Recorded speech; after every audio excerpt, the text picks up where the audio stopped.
Hi everybody, it's Katie back with another episode of my vlog, and I thought I would talk a little bit today about my technique for using indigo and shibori to create the blue and white patterned fabrics that you guys see behind me. They're also the fabrics that I've been using for my cloth masks that I've been making and posting up about. Thank you to everyone who has asked if I'm going to be selling these. I am. I'm going to put up some information about how you can get one of these masks either tomorrow or the next day on my Instagram, and I'll put a link to that down in the description below. But meantime, I wanted to give you guys kind of a little peek into how I make this fabric look the way that it does. This is the mask that I made for myself. It's got that pattern on it. The one I made for Henry, which a lot of people really responded to because it looks like it has teeth on it, right? These are made using traditional shibori techniques and indigo dye. I hung up a bunch of pieces of fabric on the wall behind me that kind of show off a bunch of different techniques that can be used with indigo dye. And these are all traditional shibori techniques for creating lots of different types of patterns on fabric. So you can see behind me right here, this is the teeth fabric that I made Henry's mask out of, and there's also a darker blue version of the same. That one's made by stitching a specific type of line across the fabric, gathering it together, and then dyeing it. I also have these ones that I refer to as bubbles up here, and these ones that are called spider webs down here, which have to do with how you basically pinch the fabric into different shapes and then bind it either with rubber bands or with thread, depending on which technique you want to use or I want to use. This one up in the corner is kind of a combination of those two with rubber bands and threads. This one here is another hand-stitched one. You can see those grid lines on there represent lines that I actually stitched in the fabric. I gathered the fabric together and then dyed it. Make sense? I love dyeing with indigo.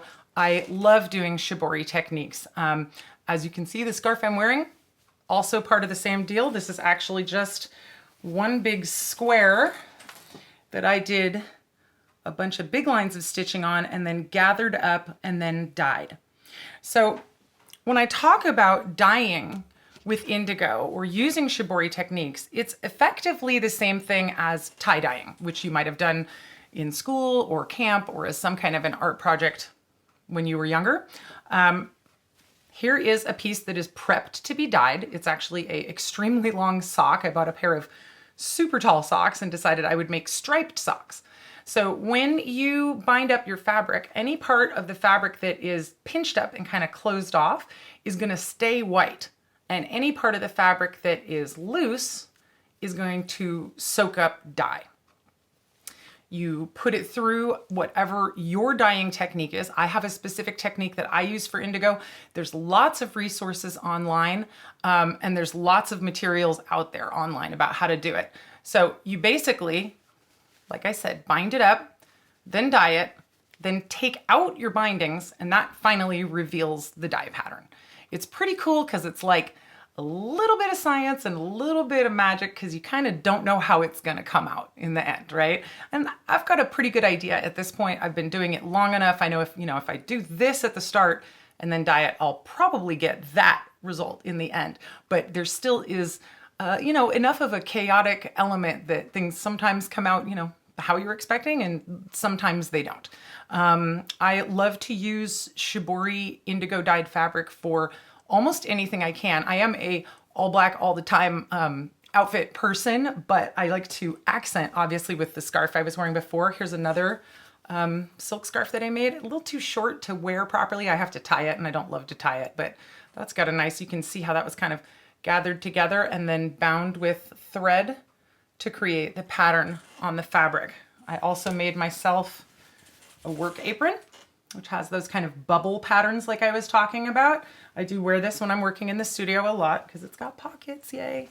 And my favorite thing to do with this fabric is to make quilts out of it. So I have here, kind of big, but a quilt that shows off a whole bunch of my different shibori pattern fabric all together in one, not actually that big, but big enough that I'm having trouble fitting it on the camera, patchwork quilt. So you can see lots of different pattern fabrics on display there. I dyed them all together in the same dye bath though, so they all match tonally, which is really fun. And I really love this fabric. I love this blue color, the indigo color. I've been looking for it in commercially dyed fabric to try and match with some of my hand dyed fabric.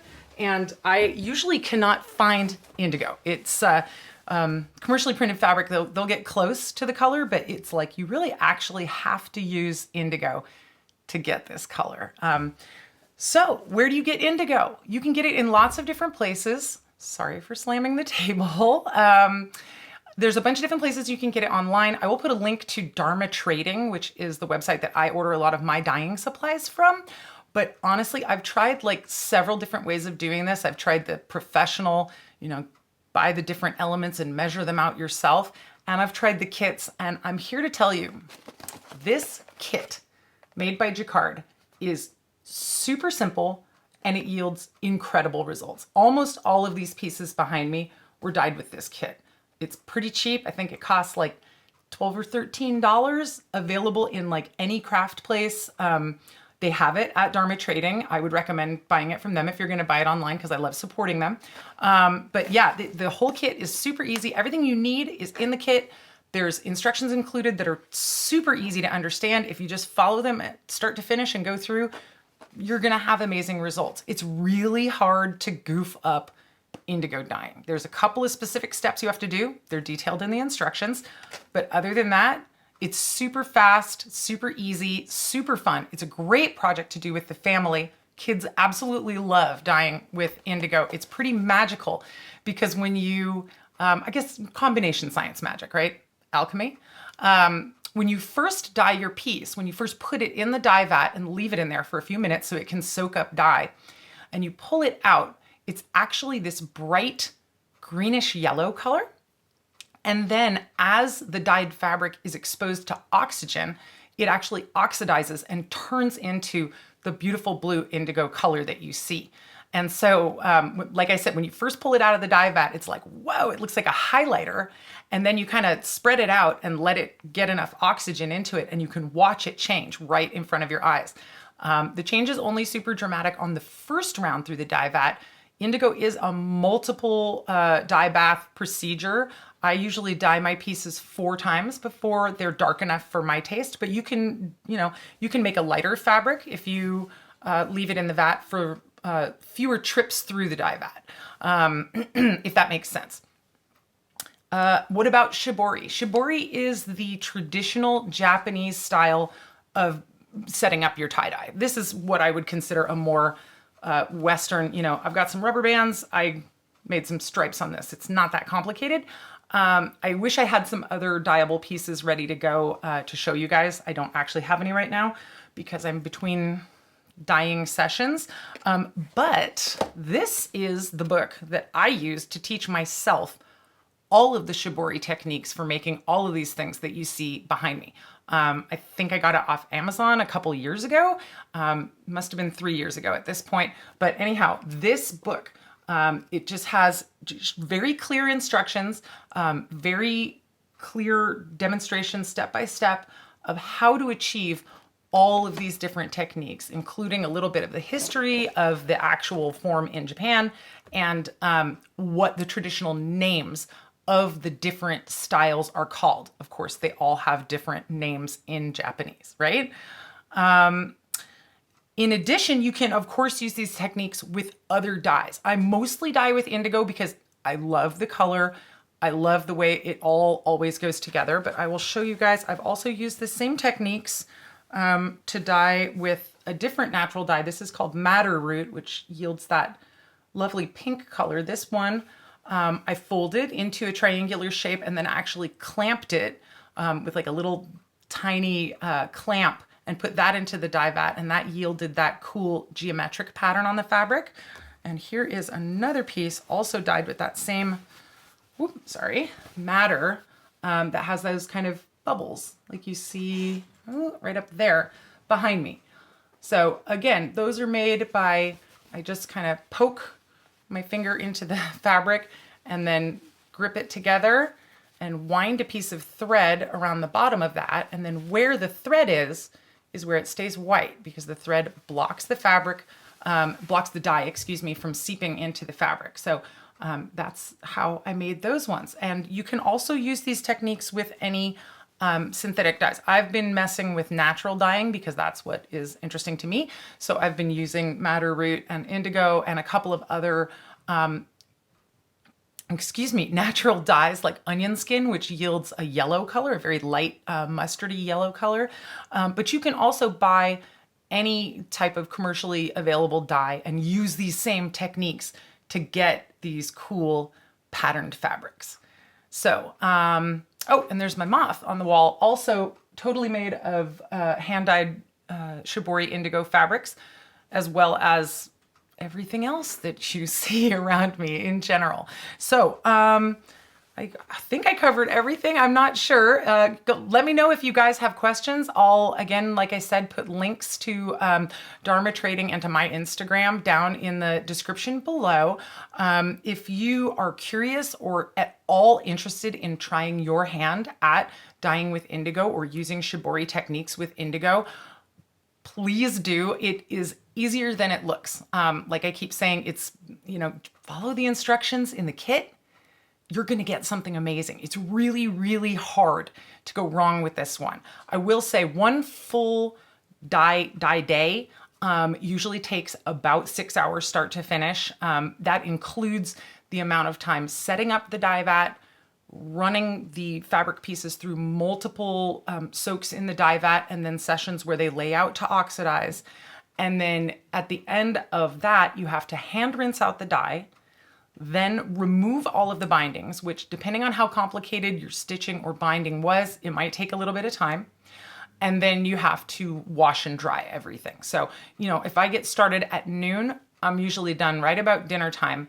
But then that one afternoon session of dyeing will yield, I think it's, 15 yards of fabric is what you can do with one of these tie-dye kits. So it's pretty cool. I do it every once in a while. You just, make a day of it. And then I've got all this cool patterned fabric that I can play with and make all kinds of things out of. Obviously, binding something in a technique like this is really fast.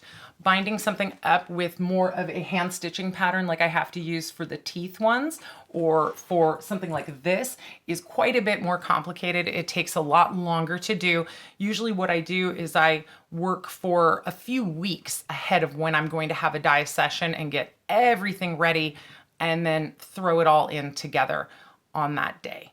So that's it from here. That's my Shibori and Indigo 101. I hope that I have inspired some of you guys to give this a try because, like I keep saying, it's super fun. It's super easy. And with the limited color palette of blue and white, you can't go wrong. If you do like rainbow tie-dye, you can get some muddy browns and some not as attractive color combinations. But man, this blue and white, it always comes out so amazing looking. I love it. I would love if you guys gave it a try. Leave me a comment if you're going to, or drop me an email, katie@goblinco.com, if you got questions or you need a little help with your dye practice. I'd love to share anything that I know with you guys to help you experience this awesomely fun, creative thing that you can do. All right, everyone. I hope you have a great day. I'll be back in a few days with my Cinema Club Sunday Roundup on Sunday. Until then, take care.